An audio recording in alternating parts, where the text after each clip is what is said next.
Hello foodies, welcome back to my channel. నేను మీ లీలా foodies hunt. ఈరోజు మనము సగ్గుబియ్యం వడియాలు చేసేసుకుందామండి. చాలా ఈజీ ప్రాసెస్. దీన్ని మనము గంజి కాసే పని లేకుండా ఈజీ వేలో మనము ఈ మెథడ్ని అయితే చేసేసుకోవచ్చు. సో వీడియోలోకి అయితే వెళ్ళిపోదాం. ఫస్ట్ అయితే మనము ఒక కప్పు సగ్గుబియ్యం అయితే తీసేసుకోవాలండి. ఇక్కడ మీరు క్వాంటిటీ చూసుకోండి. ఫ్యామిలీలో ఎక్కువగా ఉన్నట్లయితే ఒక 2 కప్స్ అట్లా తీసుకోండి. ఫస్ట్ ట్రై చేసేటప్పుడు మాత్రం ఒక కప్పు మాత్రమే తీసుకోండి, ఎందుకంటే ఇది ఎక్కువ క్వాంటిటీ అప్పడాలు అవుతాయి అన్నమాట. మనం కొంచెం తీసుకున్నా ఎక్కువ అవుతాయి. సో ఒక కప్పుకి 2 కప్పుల వాటర్ అయితే వేసేసుకోవాలి. ఈ వాటర్ వేసేసుకొని ఒక 4 అవర్స్ వీటిని నానబెట్టుకోవాలండి. 4 అవర్స్ తర్వాత మనము ఇంకొక బౌల్లో అంటే 4 కప్స్ వాటర్ తీసుకోవాలి. ఆల్రెడీ 2 కప్స్ వేసేసాం కదా, అది అబ్జర్వ్ చేసేసుకుంటుంది మొత్తము. దాని తర్వాత మనకి 4 కప్స్ వేడి వాటర్ని తీసుకోవాలి. ఇక్కడ మనము ఉడికించుకోవడానికి వాటర్ని మరిగించుకోవడానికి ఇక్కడ 4 కప్స్ అయితే తీసుకుంటున్నాము. ఈ 4 కప్స్ని వాటర్ని మనం ఏం చేయాలి అంటే, ఇప్పుడు ఇక్కడ చూడండి, ఆల్రెడీ 4 అవర్స్ నానిన తర్వాత ఇలా అవుతుందన్నమాట. దాంట్లోకి మనము ఇందాక 4 కప్స్ వాటర్ తీసుకున్నాం కదా, దాన్ని హీట్ చేసేసుకొని ఆ హీట్ వాటర్ని దీంట్లోకి పెట్టేసేసుకోవాలి. దీంట్లో వేసుకున్న తర్వాత దీన్ని ఒక ఓవర్ నైట్ మొత్తం నానబెట్టేసుకోవాలండి.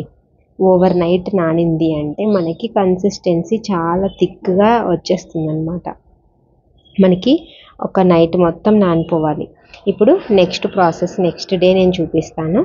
మనకి ఇప్పుడు చూడండి, నెక్స్ట్ డేకి ఏ విధంగా అయితే అయ్యింది అంటే, ఇక్కడ చూడండి, వాటర్ అంతా అబ్జర్వ్ చేసుకొని మనం వేసిన సగ్గు బియ్యం అంతా బాగా ఉబ్బినట్టుగా ఉందన్నమాట. దీన్ని ఏం చేయాలి అంటే మిక్సీ జార్లోకి వేసుకొని వీటిని మొత్తాన్ని మిక్సీ చేసేసుకోవాలి.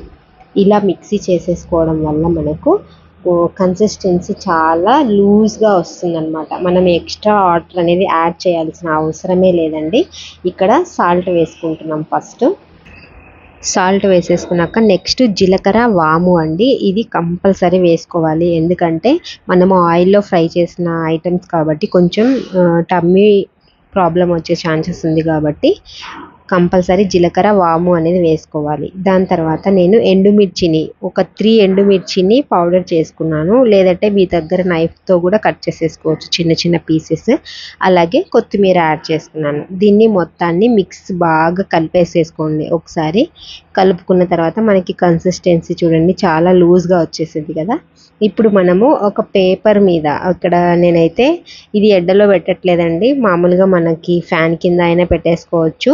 మనకి ఖాళీ ప్లేస్లో కూడా గాలికి కూడా ఆరిపోతాయి అన్నమాట. చాలా ఈజీ ప్రాసెస్ అండి. మీరు పని చేశాను అనే ఇబ్బంది కూడా ఉండదన్నమాట. ఈజీగా జస్ట్ నానబెట్టుకోవడం, వేడి వాటర్ కలిపేసుకోవడం, మిక్సీ పట్టేసుకోవడం, మనము చిన్న చిన్న అప్పడాల్లాగా పెట్టేసేసుకోవడం. ఇవి పాపడ్స్ అనేవి చాలా టేస్టీగా ఉంటాయండి. ఎంత టేస్టీగా ఉంటాయి అంటే జస్ట్ మనకి స్పాంజ్ లాగా నోట్లో పెట్టుకుంటేనే కరిగిపోయేలాగా ఉంటాయి అన్నమాట. మీరు ఇక్కడ అప్పడాలు పెట్టేటప్పుడే కొంచెం పల్చగా కాకుండా మందంగా వేసేసుకోండి. మరీ ఎక్కువ మందంగా కాదండి. పల్చగా వేసుకుంటే ఏమవుతుంది అంటే, మనం ఆల్రెడీ పేపర్ వేసాం కదా, సో పేపర్కి అతుక్కునేస్తుంది అనమాట. అప్పడం విరిగే ఛాన్సెస్ ఎక్కువగా ఉంటాయి కాబట్టి మీరు కొంచెం మందంగా వేసేసుకున్నారంటే తీసేటప్పుడు ఈజీగా ఉంటుంది. అలాగే మీరు దాన్ని వేయించుకున్నా కూడా చాలా బాగా వస్తుందన్నమాట. పల్చగా వేసేసారంటే కొంచెం ఆయిల్ ఎక్కువగా పట్టేస్తుంది. అందుకోసం అనేసి మీరైతే కొంచెం మందంగా వేసేసుకోండి. ఇప్పుడు మనకి ఆల్మోస్ట్ రెడీ అయిపోయాయండి. ఇంకా ఎండిపోవడమే లేట్ అనమాట. ఇక్కడ మీరు ఎండతో పని ఏమీ లేదండి, గాలి కిందనే పెట్టేసేసుకోవచ్చు. చాలా ఈజీ ప్రాసెస్.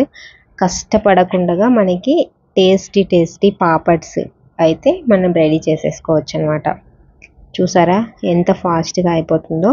ఇక్కడ సింగిల్ మదర్స్ కూడా చేసేసుకోవచ్చండి. మనం మామూలుగా వడియాలు పెట్టుకుంటే సపోర్ట్ కంపల్సరీ ఉండాలి కదా, అలా ఏం లేకుండా పెట్టేసుకోవచ్చు. ఇప్పుడైతే మనకి ఎండిన తర్వాత ఈ విధంగా వచ్చేస్తాయండి. ఇక్కడ నేను చేసినవి కొంచెం పల్చగా అయ్యాయి, సో మీరు కొంచెం థిక్గా పెట్టేసుకోండి. అక్కడ చూడండి కొంచెం విరిగిపోయినట్టుగా ఉన్నాయి కదా, అలా కాకుండా మందంగా వేసేసుకోండి. ఇప్పుడు ఆయిల్ వేడి చేసుకున్నాక ఆయిల్లో అయితే ఈ అప్పడాలని వేయించేసేసుకోండి. ఇక్కడ టేస్ట్ మాత్రం చాలా బాగుంటుందండి. తప్పకుండా ఈ వీడియో చూసిన ప్రతి ఒక్కరూ ట్రై చేయండి, ఎందుకంటే ఇంత టేస్టీ అప్పడాలు ఈజీ వేలో చేసేసుకోవచ్చు. సో వీడియో నచ్చితే తప్పకుండా లైక్ చేయండి, షేర్ చేయండి, ఛానల్ని అయితే సబ్స్క్రైబ్ చేసుకోండి. మనకి చాలా క్రిస్పీగా అప్పటికప్పుడైనా సరే మనము ఇన్స్టాంట్గా చేసేసుకోవచ్చండి. గంజి కాచే పని లేకుండా ఈజీ వేలో మనము ఈ అప్పడాలను అయితే పెట్టేసేసుకోవచ్చు. ఫైనల్గా ఈ వీడియో మీకు కంపల్సరీ యూజ్ అయ్యిందని అనుకుంటున్నానండి. యూజ్ అయ్యింది అంటే ఒక లైక్ అయితే ఇవ్వండి. అలాగే ట్రై చేసిన వాళ్ళు తప్పకుండా కామెంట్ సెక్షన్లో కామెంట్ అయితే చేయండి.